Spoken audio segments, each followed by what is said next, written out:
আজকে আমি বাংলাদেশের জাতীয় ফুল শাপলা রান্না করব, শাপলা বা শালুক ফুল। এবার সেটা আজকে পাতুরি করব, শাপলার পাতুরি। এখানে শাপলাটা নিয়ে নিয়েছি, এইভাবে কেটে আমি কড়ার মধ্যেই নিয়ে নিয়েছি। এবার তার নিচে কলা পাতা দিয়ে, মানে আগে কলা পাতাগুলো দিয়েছি, তারপরে হচ্ছে শাপলা দিয়েছি। এবার এখানে হচ্ছে চিকেন, ছোট ছোট করে কিমা করা সেই চিকেনগুলো দিয়ে দিলাম। আপনারা যদি এখানে চিকেনগুলোর পরিবর্তে যদি আপনারা মানে চিংড়ি মাছ দেন তাও কিন্তু হবে, কিন্তু একবার আমি যেভাবে বানাচ্ছি বানিয়ে দেখবেন, খেতে কিন্তু ভীষণ সুন্দর হয়। একবার খেলে না, যারা বাচ্চা তারা তো খেতে চায় না, তারাও খেতে চাইবে। প্রথমে পেঁয়াজ কুচি দিয়ে দিলাম।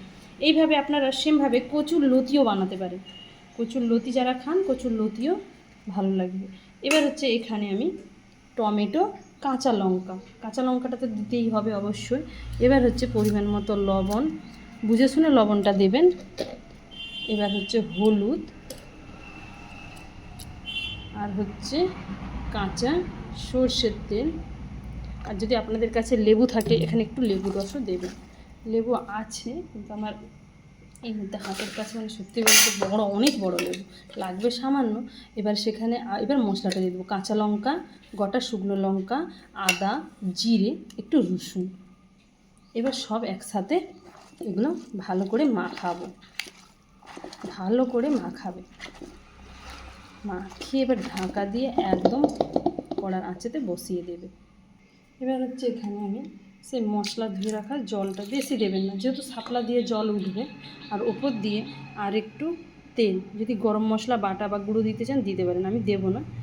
এবার হচ্ছে এইটা আমি পুরো মাপে, যেই পাতা ধরবে সেই পাতার মাপে একদম আগে পাতাটা ঢাকা দিয়ে, তারপরে হচ্ছে যেই পাত্রটা ঢাকা দেবে সেই পাত্রটা যেন ভাপনা বেরোয়। এবার এইভাবে আপনারা লবণটা বুঝে শুনে দিবেন। এবার হচ্ছে এই যে আমি কড়াটা আগুনে বসিয়ে দিয়েছি, এবার এখানে একটা এরকম ঢাকা দিয়ে দিবে পাত্র। এবার আস্তে আস্তে আমি ঢাকাটা খুলে নিচ্ছি যে আমার কত দূর হলো। এই দেখুন, একটু একটু করে কলা পাতাগুলো, যেহেতু জল, শাপলার জল বেরায় না, আর আমি মশলা ধুয়ে রাখা সামান্য জল দিয়েছি, দেখুন তাও যেন কীরকম। এখন একটু পাতাটা সরিয়ে একটু জাস্ট খুন্তি দিয়ে এপাশ ওপাশ করে, এই দেখুন। আপনারা এখানে যদি পোস্ত, সর্ষে, কাজু বাদাম, টক দই দিতে পারেন তাও কিন্তু সুস্বাদু লাগবে, কিন্তু আমি তো সিম্পলভাবে ভাপাটা করতেছি। শাপলার তো আপনারা অনেক কিছুই খেয়েছেন, আমি চিকেনটা একটু কিমা করছি। আপনারা চাইলে চিকেন যদি মনে করেন যে একটু আমি বড় করে দেব, আপনারা দিতে পারেন।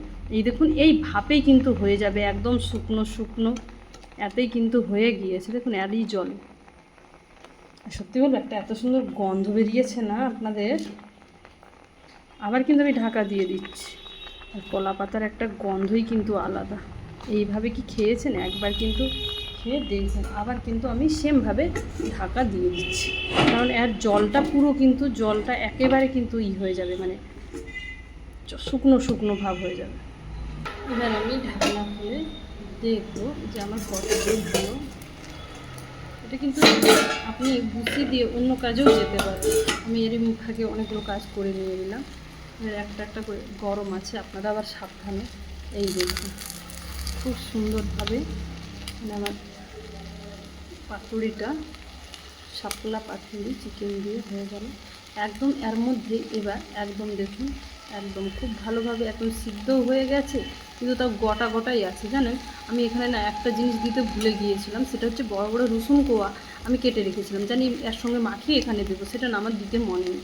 আপনারা চাইলে দিবেন, এটা এখনই আমার মনে পড়লো যে সাইডে রেখে দিয়েছিলাম তো, কিন্তু আপনারা দিবেন, ভালো লাগবে। কিন্তু এইরকমভাবে করলেও ভালো লাগবে। এবার ঢাকা দিয়ে, একদম ঢাকা দিয়ে পুরোপুরি রেখে দেবো, যেটুকু জল আছে আর একটু রেখে দিয়ে বার হয়ে গেলে ঢাকা দিয়ে এইভাবেই রেখে দেবেন, এখন আর খুলবো না। আর আমার শাপলা পাতুরিটা আপনাদের কেমন লাগলো অবশ্যই জানাবেন। এবার এইভাবেই ঢাকা দিয়ে কিন্তু রেখে দিবেন, আর কমেন্ট করতে ভুলবেন না।